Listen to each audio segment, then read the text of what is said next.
Assalamualaikum warahmatullahi wabarakatuh. Halo anak-anak hebat, bagaimana kabar kalian hari ini? Semoga selalu dalam keadaan sehat ya. Sudah siap belajar hari ini?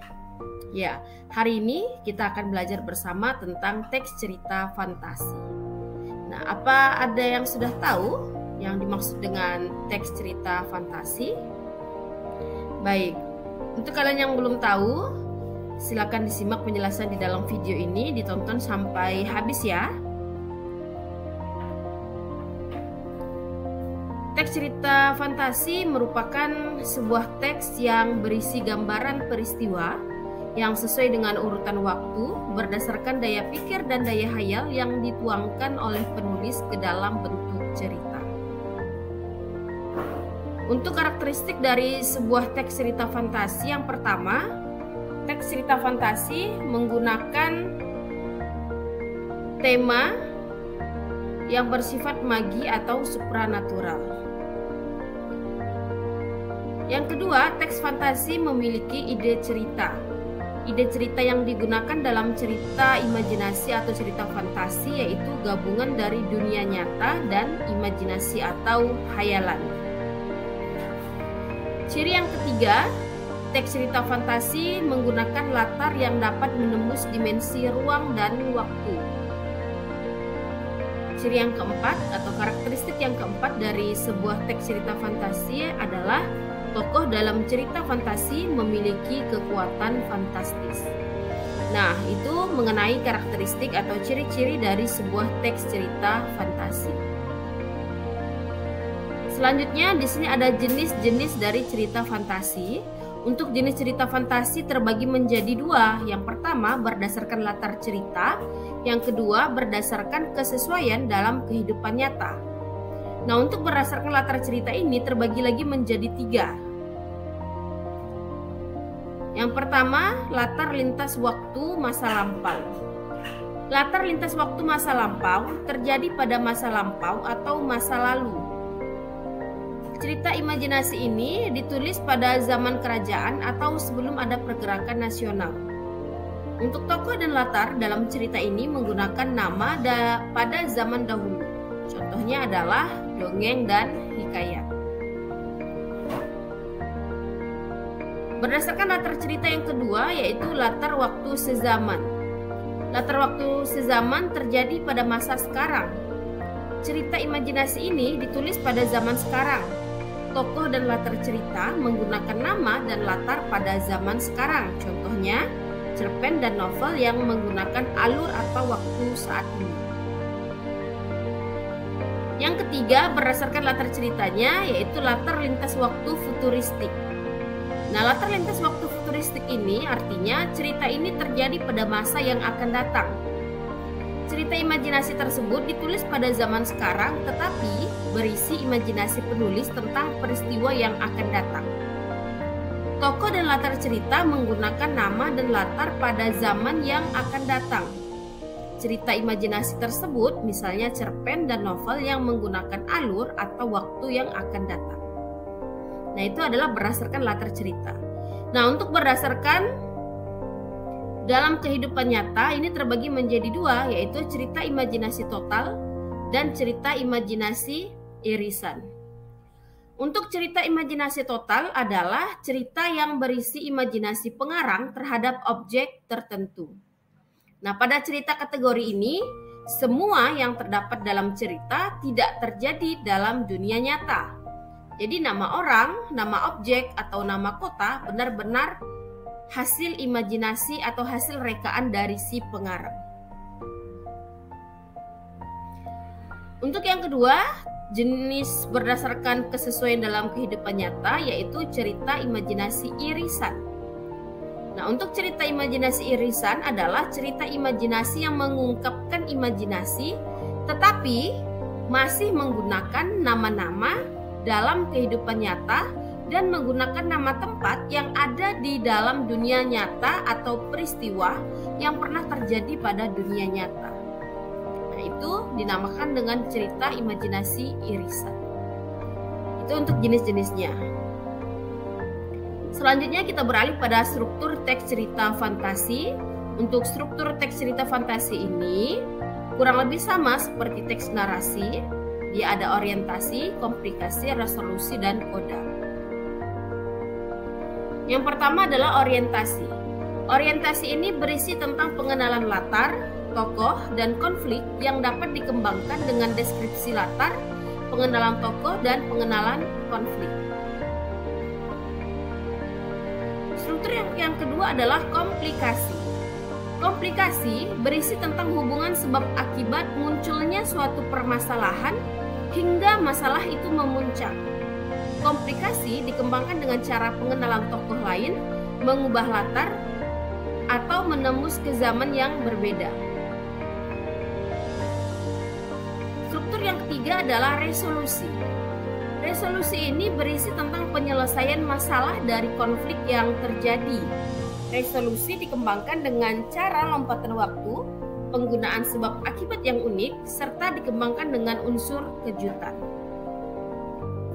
Struktur yang keempat adalah koda. Koda atau reorientation merupakan struktur teks cerita fantasi yang berisi pesan moral atau amanat dari kisah yang disampaikan.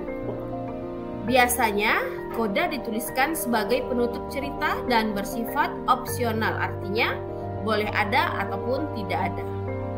Nah, itu tadi struktur teks cerita fantasi. Selanjutnya kita beralih pada unsur kebahasaan di dalam teks cerita fantasi. Di sini ada 6 ya. Yang pertama, penggunaan kata ganti dan nama orang sebagai sudut pandang penceritaan. Yang kedua, penggunaan kata yang mencerap panca indera dalam deskripsi latar, baik itu tempat, waktu maupun suasana. Yang ketiga, penggunaan pilihan kata dengan makna kias dan makna khusus. Yang keempat, kata sambung penanda urutan waktu. Yang kelima, penggunaan kata atau ungkapan keterkejutan. Yang keenam, penggunaan dialog atau kalimat langsung dalam cerita. Nah, untuk pengertiannya, kata ganti yang pertama adalah kata ganti orang. Kata ganti orang disebut juga dengan pronomina persona. Nah, pronomina persona ini merupakan jenis kata ganti yang digunakan untuk menggantikan kata benda orang atau persona dengan kata benda lain. Kata ganti jenis ini dibagi menjadi 6 jenis, yaitu kata ganti orang pertama tunggal, yaitu saya, aku, atau daku. Kata ganti orang pertama jamak, yaitu kita atau kami. Kata ganti orang kedua tunggal, yaitu kamu, anda, atau kau. Selanjutnya kata ganti orang kedua jamak, yaitu kalian, kamu sekalian. Selanjutnya kata ganti orang ketiga tunggal, contohnya ia, dia, beliau. Dan kata ganti orang ketiga bentuk jamak, yaitu mereka. Selanjutnya penggunaan kata yang mencerap panca indera dalam deskripsi latar, yaitu tempat, waktu, dan suasana. Ini dari namanya saja kalian bisa mengetahui untuk yang latar tempat itu berarti berkaitan dengan tempat ya, untuk yang suasana berkaitan dengan suasana, kalau waktu itu berkaitan dengan waktu. Nah, ini saya akan memberikan contohnya untuk latar tempat. 3 pohon berjajar rapi berdiri dengan kokoh, sayap-sayap burung yang mulai mengepak menggoyangkan daun-daun dalam dahan. Hembusan angin yang tak biasa menggemparkan kota Zaitun di sore ini. Untuk latar tempatnya pada kata kota Zaitun. Nah, untuk latar suasananya contohnya, air mata pun jatuh di pipi Pangeran Sin. Sepucuk surat dari sang nenek menjadi saksi kepiluannya, tawa canda Pangeran Sirna. Ini adalah menunjukkan latar suasana, yaitu suasananya menyedihkan atau sedang sedih. Dari mana kita mengetahuinya? Dari kata air mata pun jatuh di pipi. Itu adalah sedih. Kemudian latar waktu, contohnya pagi hari seperti biasa para agen mempersiapkan diri. Matahari bersinar terang membawa hawa semangat. Kokok jago bersautan menyambut hari telah datang. Latar waktunya ditunjukkan pada kata atau kalimat pagi hari. Seperti itu. Selanjutnya,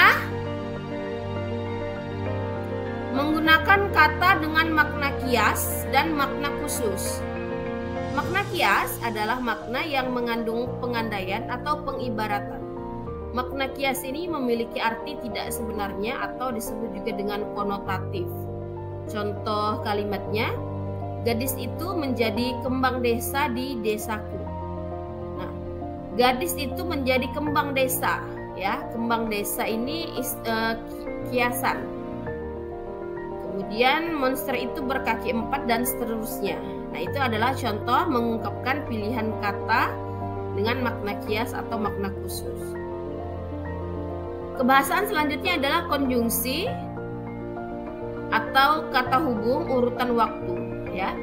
Kata sambung urutan waktu adalah kata penghubung kalimat atau konjungsi yang dipakai pada kalimat penanda urutan waktu. Contohnya, akhirnya, setelah itu, kemudian, sementara itu, sesudah itu, saat, sejak, sebelum, dan lain sebagainya. Selanjutnya, kata atau ungkapan keterkejutan. Penggunaan kata atau ungkapan keterkejutan berfungsi untuk menggerakkan cerita atau memulai masalah. Contohnya, tiba-tiba. Tiba-tiba pesawat tempur melepaskan tembakan pertamanya. Tanpa kuduga, cermin ajaib berpindah tempat. Nah, itu adalah contoh kata atau ungkapan keterkejutan. Unsur kebahasaan yang terakhir adalah kalimat langsung. Kalimat langsung adalah sebuah kalimat yang merupakan hasil kutipan langsung dari pembicaraan yang sama persis dengan yang dikatakan. Dan kalimat langsung ini ditandai dengan tanda petik 2. Contohnya, berlarilah Natako, monster itu mengejarmu, teriak ninja Kusuke dengan kecemasan. Nah, di situ ditandai dengan tanda petik 2. Nah, anak-anak hebat, itulah tadi penjelasan tentang teks cerita fantasi. Bagaimana? Mudah bukan untuk dipahami?